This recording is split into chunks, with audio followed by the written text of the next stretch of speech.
Қарақұмық жармасы аса пайдалы тағам. Оның құрамы ақуыздарға өте бай болып келгендігімен салмақтың артуына ықпал ететін көмірсутектер аз. Әдетте диета сақтауды әдетке айналдырған нәзік жандыларымыз түрлі жармалардан бас тартып жатады.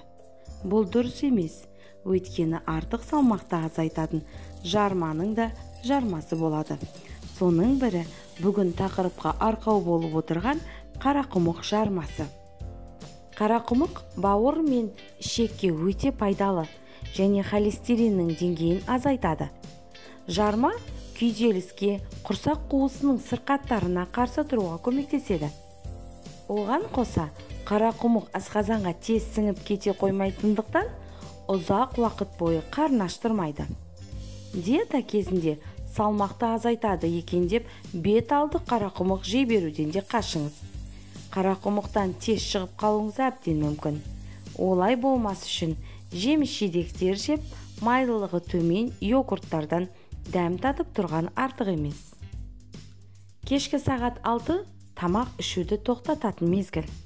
6-да аузыңызды бекітіп қойған соң, асқазаныңыз тамақ сұрап қоймаса, онша майлы емес бір стақан айран ішуге болады. Ең бастысын ұмытып барамыз. Ол қарақұмық ем дәмін дайындау.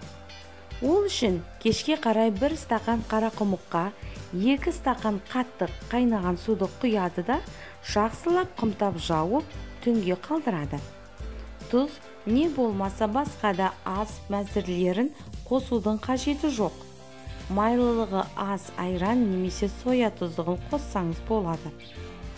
Қарақұмық диетасын сақтаудың ұзақтығы 2 апта. Содан соң міндетті түрде 1 ай үзіліс жасау қажет. Менің сізге керемет ұсынысым бар. Сол 1 айдың ішінде өзіңізге еркіндік беріп, менің арнамдағы арнайы сіз үшін дайындалған қарақұмықтан котлет жасап, міндетті түрде дәмін көріңіз. Ақпаратым пайдалы болса, міндетті түрде тіркеліп, қоңыраушаны басып қойыңыз. Лайкты аямай басып, пікір қалдыруды ұмытпаңыз.